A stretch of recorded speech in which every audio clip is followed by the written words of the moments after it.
אחים יקרים ואהובים, אני נמצא פה עם גדי, שאהוב על כולנו, וברוך השם, אנחנו רואים את כל האהבה של כל עם ישראל, כל השחקנים, כל החברים הקרובים וגם הרחוקים, שעושים המון דברים לרפואתו של גדי, ושולחים את כולם, את האהבה שלהם לגדי היקר ואהוב על כולנו.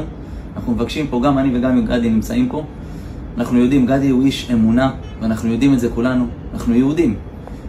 כל מי שיכול לקבל על עצמו קבלה, שמירת שבת, לשים ציצית, להניח תפילין, לשים צניעות, לשים כיסוי ראש, כל קבלה שיהודי יכול לקבל על עצמו, לקרוא תהילים, להתפלל, לא יודע מה.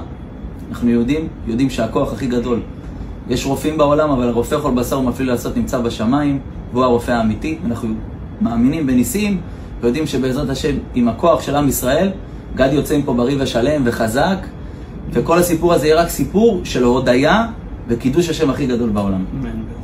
אז אנחנו מבקשים, כל מי שמקבל קבלה, לרשום לנו מה הוא מקבל, לרפואת גדי, אנחנו נהפוך את העולם בעזרת השם יהיו ניסים, ובעזרת השם קידוש השם עצום. בעזרת השם, תמשיכו להתפלל, תודה רבה כבוד הרב.